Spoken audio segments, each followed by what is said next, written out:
ঘড়িতে সময় এখন 11:42 আর আমরা লাচেন যাচ্ছি।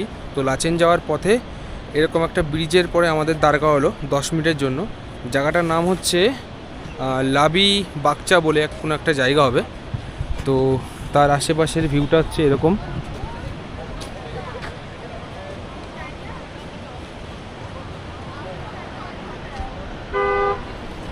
ওয়েদারটা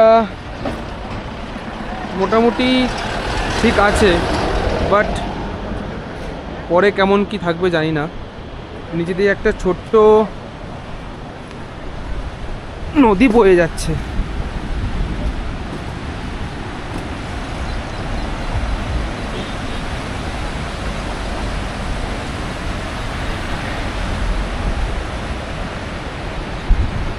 দারুণ, জায়গাটা খুবই সুন্দর। তো 10 মিনিট পর আমরা এখান থেকে আবার বেরোবো। এখানে খাবার দাবার সবই পাওয়া যায়, ওই ম্যাগি থেকে শুরু করে চা, চিপস সবই পাওয়া যায়। এখানে দাঁড়িয়ে 10 মিনিট কিছু খাওয়া দাওয়া করে সুন্দর জায়গাটাকে পরিদর্শন করে আবার আমরা বেরোবো লাচেনের উদ্দেশ্যে।